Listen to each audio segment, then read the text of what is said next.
Kennedy Wells, 39 years old, Chief Strategy Officer at a major media corporation headquartered in New York. My life used to be something people envied. A luxurious penthouse in Manhattan, a schedule filled with international business trips, and a husband so perfect he made my colleagues green with envy. I met Matthew at a public health symposium at Stanford during our senior year. He was the standout medical student of his class, praised by professors as someone destined to bring honor to whichever hospital was lucky enough to have him. Back then, I had no idea how quickly the meaning of the word lucky could shift. After graduation, I started at a media firm in Chicago before being transferred to New York, while Matthew pursued neurosurgery. We didn't have children, that was a mutual decision, or so I thought.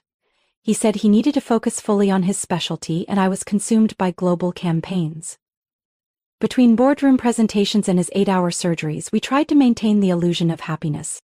For 13 years, I held on to the belief that if I was strong enough, strategic enough, I could keep everything under control. My career, my image, and my marriage. I used to host flawless dinner parties, down to the last martini glass. I knew exactly where every knife in the Italian silver set belonged, and which angle made Matthew look most dignified in photos. I was the kind of woman who never stepped out without red lipstick. Everything was in place. Until that one fateful afternoon. It was raining that day and traffic was backed up along Fifth Avenue due to an accident. I got home earlier than planned, hoping to make dinner to celebrate Matthew's promotion to head of neurosurgery at Westlake Hospital. While searching for the iPad to book our favorite restaurant, I saw a message flash across the lock screen. Counting the hours until I see you, I left the red dress you like in the car. Sent from an unsaved number, and Matthew hadn't updated his passcode. I'm not the type to lose composure over a single message, but what appeared after one simple swipe hit me like a slab of ice pressed against my chest. Messages, photos, sweet nothings, accompanied by selfies taken at a quaint hotel in suburban New Jersey. He called her Melta, name that felt lighter than air, yet cut sharper than any scalpel he used in surgery. Melanie, 28 years old, a medical resident at the same hospital as Matthew. While I was delivering a keynote at a media conference in London, they were sneaking around in a weekly rental. While I was defending a quarterly budget in front of the board, they were trading nude photos and whispering plans to move in together after Matthew's divorce. It wasn't the betrayal that broke me. It was how they laughed at my supposed cluelessness in those texts. She really doesn't suspect anything? No, she's too busy to notice her husband fading away. That's when I realized everything I'd built for over a decade was just polished paint covering a wall that had rotted from within. And I, Kennedy Wells, the woman who once convinced 2 Fortune 500 CEOs to merge with just a handshake, had let my marriage become the punchline of 2 people playing pretend. No tears, no yelling, just an instrumental playlist, a glass of white wine, and the start of a plan. Not a divorce plan. A plan to end everything, on my terms. I didn't throw the phone, I didn't tear the pictures. Every message from Melanie felt like a blade of ice, but I refused to bleed, at least not yet. That night, I sat in front of my computer, pale blue light casting shadows on my cheek like a spotlight before curtain rise, and I did what I do best: analyze, strategize, and take control of the field. 3 days later, I called Julian Myers, a private investigator who once worked with our legal department during a campaign plagiarism case. He wasn't the type to ask pointless questions or write lengthy reports. I simply said, "Matthew Wells, Melanie Carter, I need everything." Julian didn't ask why. In his world, reasons are a luxury. During the first week, I acted like nothing had changed. I still cooked breakfast, still texted Matthew how was the surgery today, and still locked the bedroom door at night. Only difference was, I started sleeping in the study. By week 2, Julian sent over the first video. Matthew leaving the hospital parking lot, picking up Melanie at the pharmacy corner. She climbed into the passenger seat like it was routine. They had no idea the small camera mounted to the traffic light had recorded them kissing before the Range Rover pulled away. I saved that clip in a folder titled Winter Rain, a cold name for a feeling that had long since frozen inside me. The following month brought a storm of information. Julian's team traced a 2-bedroom apartment in the Upper East Side, registered to a shell company. That company Was incorporated by Matthew last year, around the time he started traveling more. Hotel bills. Badge scan logs from the hospital. Oddly overlapping shift schedules. Everything started fitting together like a puzzle only I could solve. But what I didn't expect was what I found in the thick file Julian dropped off. Thicker than any media contract I'd handled in 17 years. Inside was a series of insurance claims for neurosurgical procedures Matthew had performed himself. Patient names, surgery dates, preliminary diagnoses, billing details, all accounted for, but several cases showed signs of being medically unnecessary. Julian said, bluntly. At least 3 patients claimed they were pressured into surgery, or didn't fully understand the medical indication. One even filed a complaint, but it got buried by the hospital. I could barely breathe reading that. Matthew hadn't just betrayed me. He might have been gambling with patients' health for surgical metrics and bonuses from pharma reps.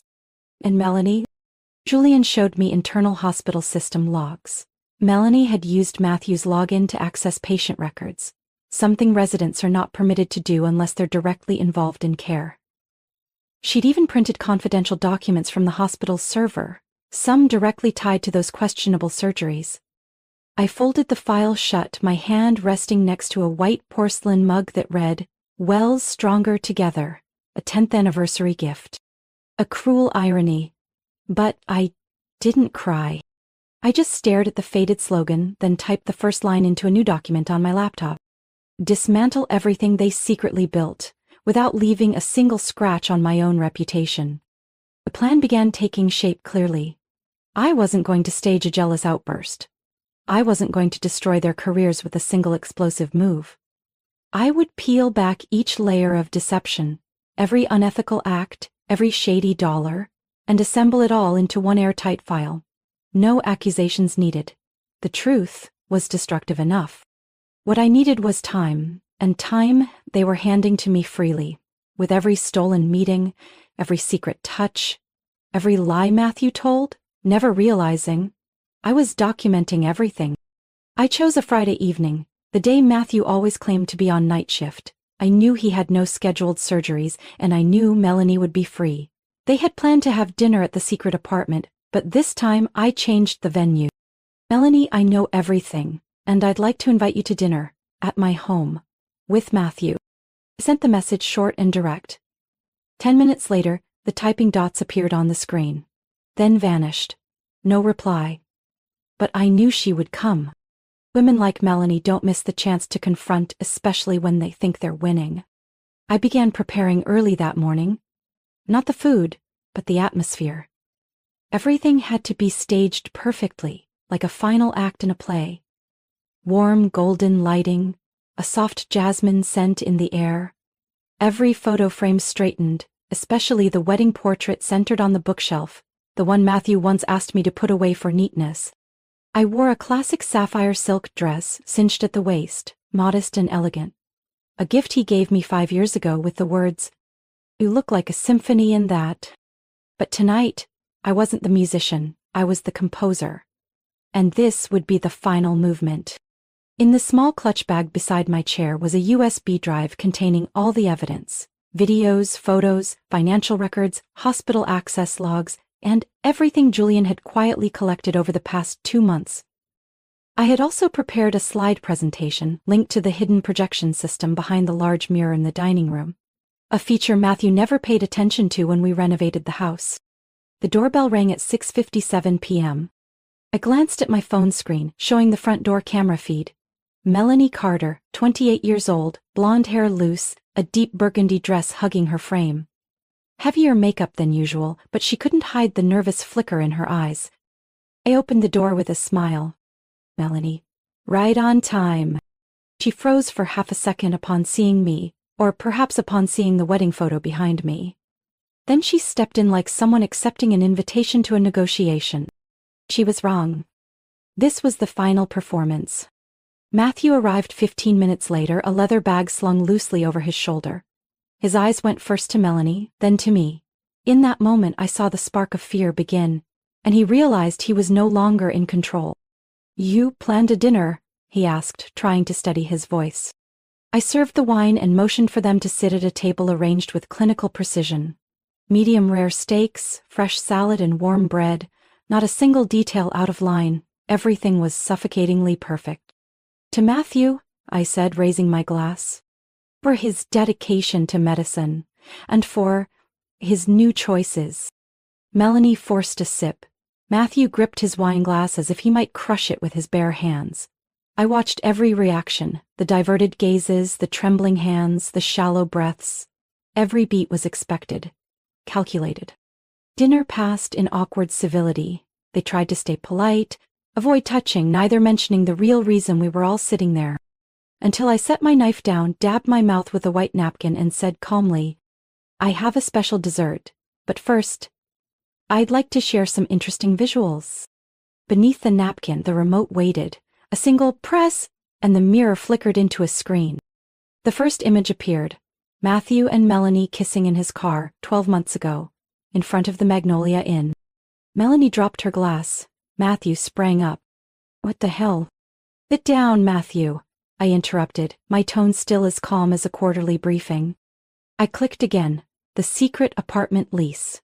A video of Melanie using Matthew's badge to print medical records. A slide analyzing the rate of medically unnecessary surgeries Matthew had performed. Each piece of evidence was a surgical strike. No blood, but no healing either.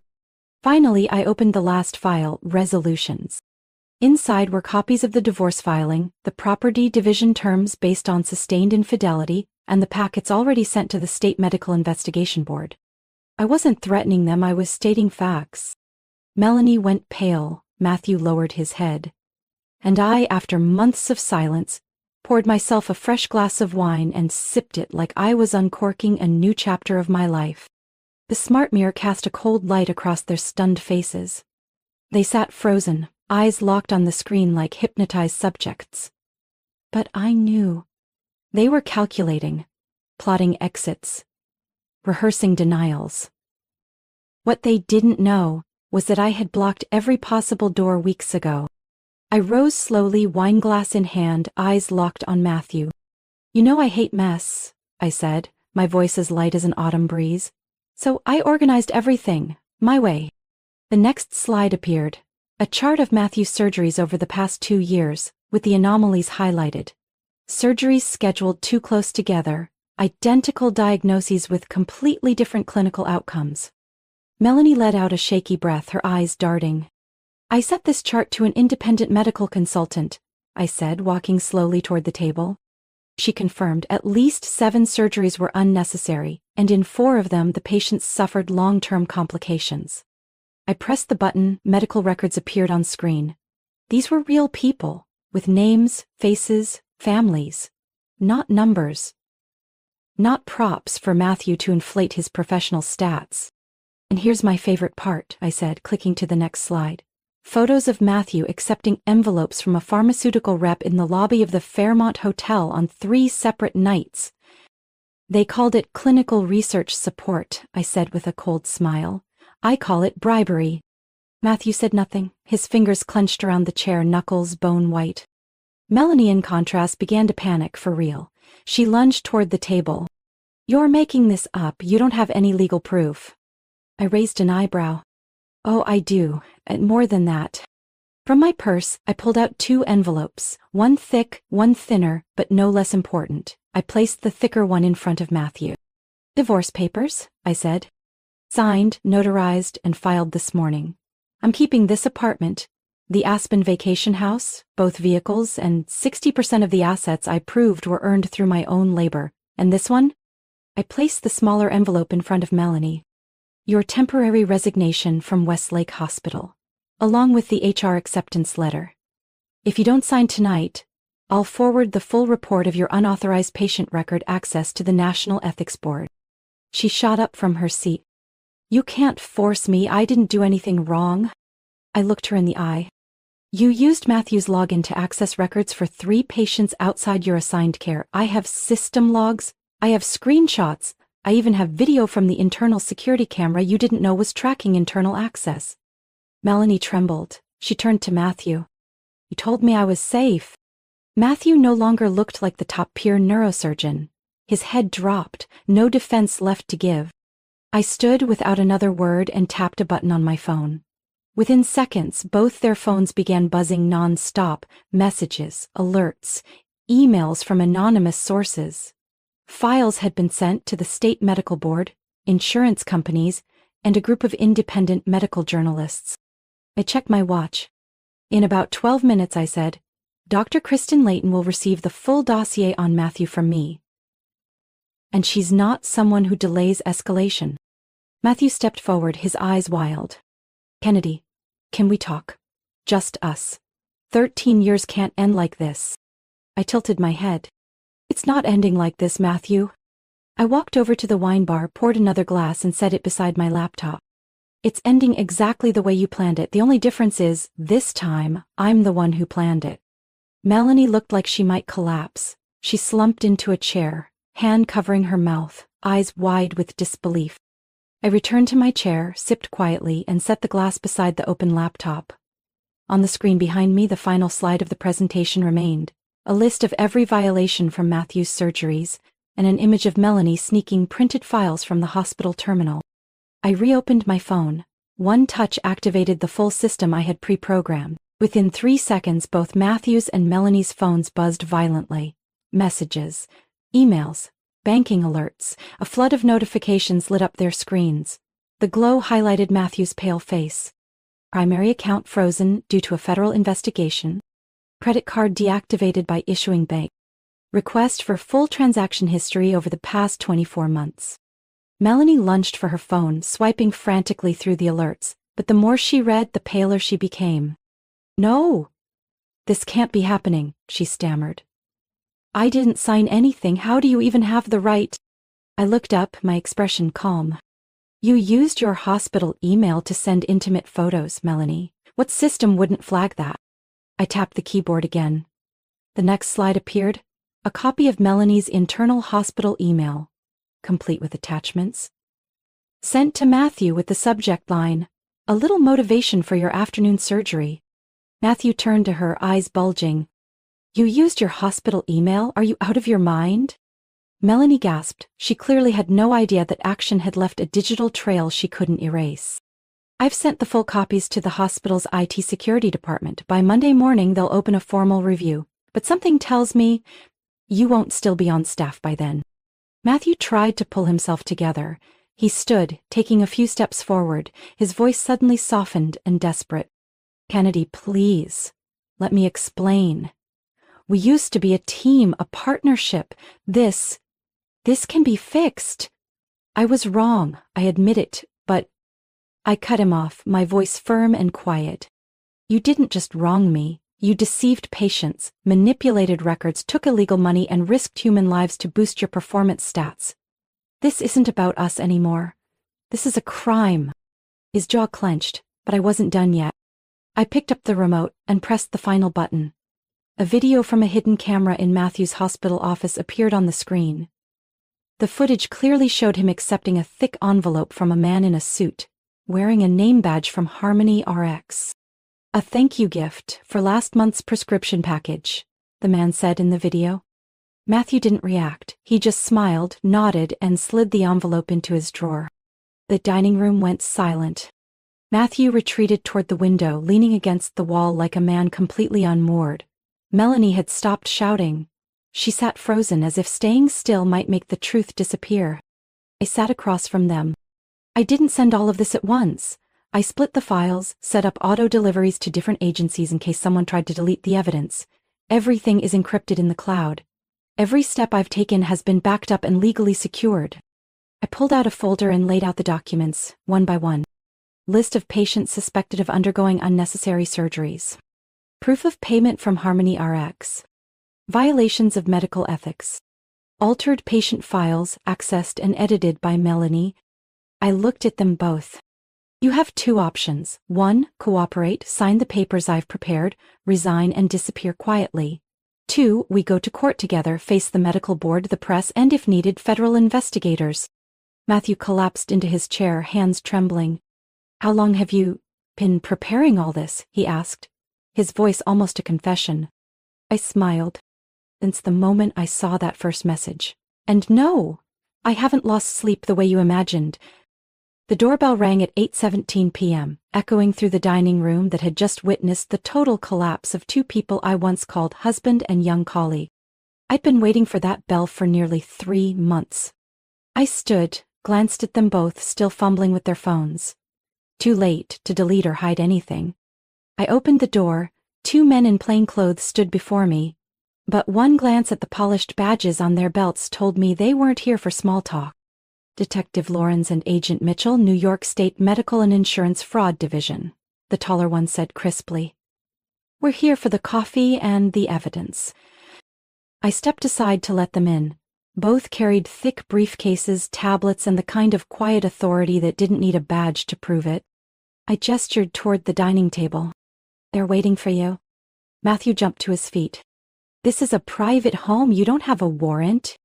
Detective Lawrence calmly pulled out a packet of papers, opened the top page, and held it out. Signed this morning. Search and seizure authorizations, surveillance access, and subpoenas for individuals involved in medical ethics violations and insurance fraud. Melanie took a step back, face pale as paper. I didn't know anything. I was just on the sidelines. Agent Mitchell looked at her, expressionless. You printed compromised medical files from the hospital terminal 3 times. You weren't on the sidelines. You were in the center of the storm. Matthew turned to me, eyes full of despair. Kennedy, just a moment. Can we speak alone? I looked at him, no longer angry, only resolute. You once told me I didn't understand what you did in surgery all day, I said, walking toward him. You said you're in marketing. What do you know about long-term strategy? The thing is, I learned to play chess faster than you expected, and I've been 20 moves ahead. As the words left my mouth, Detective Lawrence stepped forward. Matthew Wells, you are under arrest for insurance fraud, accepting bribes from medical corporations, and violations of professional medical ethics. He didn't resist, but as they cuffed him at the same table where we'd shared thousands of meals, I watched his once proud shoulders slump, like someone finally shedding a mask they couldn't hold up anymore. Melanie was asked to stand. A female officer was already waiting at the door to escort her to a separate vehicle for questioning. On the front step, I watched them disappear beneath the soft haze of streetlight. 2 shadows exiting the game they once thought they mastered.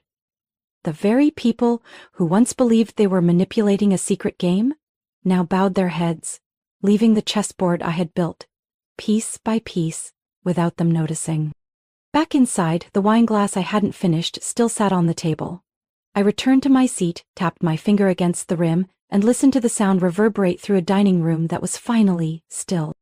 3 months after that night, the final verdict was handed down in a Manhattan federal courtroom. Matthew Wells, once celebrated as one of the most talented neurosurgeons in the Northeast, was sentenced to 15 years in prison for insurance fraud, taking bribes from pharmaceutical companies, and performing unnecessary surgeries that harmed patients. I wasn't present in the courtroom that day. Everything I needed to do, I had already done. Melanie Carter, the woman who once walked into my house in a red dress meant for Matthew, ultimately chose to cooperate with investigators to receive a lighter sentence, after her long list of ethical violations was uncovered. But her medical license was permanently revoked. In the medical world, that's a sentence in itself. She left New York a week after her suspension. From what I've heard, Melanie now lives with her sister in Maine, far from hospitals, ID badges, and the rosy illusions of a future she once thought she could steal. Me. I started with the smallest things. I cleared the entire apartment, every corner that bore traces of Matthew, the tailored suit jackets, the engraved watches, the paintings we once chose together. I didn't destroy anything. I returned them to where they belonged. The past. I sold Matthew's entire collection of fine wine, the one he used to boast about to his medical friends as a symbol of success paired with expensive taste.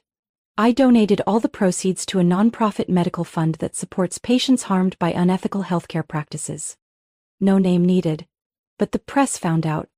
Within 2 weeks, I received letters from several major outlets, the New York Medical Review, the Atlantic Health, even The Guardian in the UK. They all wanted to interview me under one title: The Woman Who Exposed the Largest Medical Manipulation Ring of the Decade.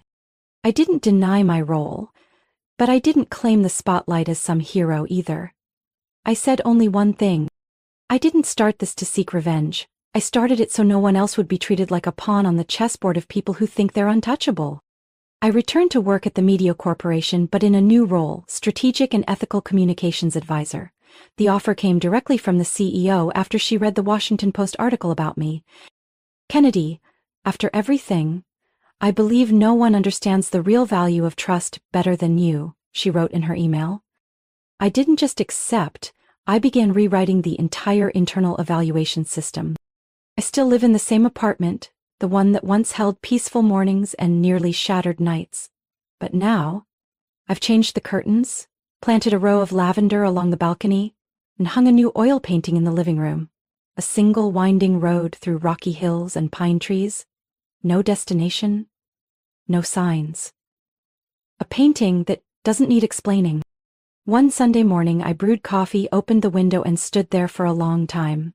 The city was still noisy, still moving like always, but inside me, no one else was living on borrowed space anymore. 3 months ago I was a betrayed wife, a woman standing at the edge of collapse listening to laughter behind her back. Now, I am the woman who turned pain into power, truth into weaponry, and the silence that once swallowed me whole into a voice that can no longer be ignored. I don't need revenge anymore. I've reclaimed everything. Kennedy's story is a reminder that betrayal doesn't always come wrapped in romance. It often hides in power, prestige, and greed. But in the moment of deepest collapse, a woman with strength can rise, using intellect, resilience, and dignity to reclaim justice. In real life, that message still rings true. Never underestimate a woman in silence. Sometimes, silence is where she's building a strategy to change everything. What do you think about Kennedy's choices and her journey? Share your thoughts below. And don't forget to follow the channel for more powerful stories about life, family, and the lessons that shape us.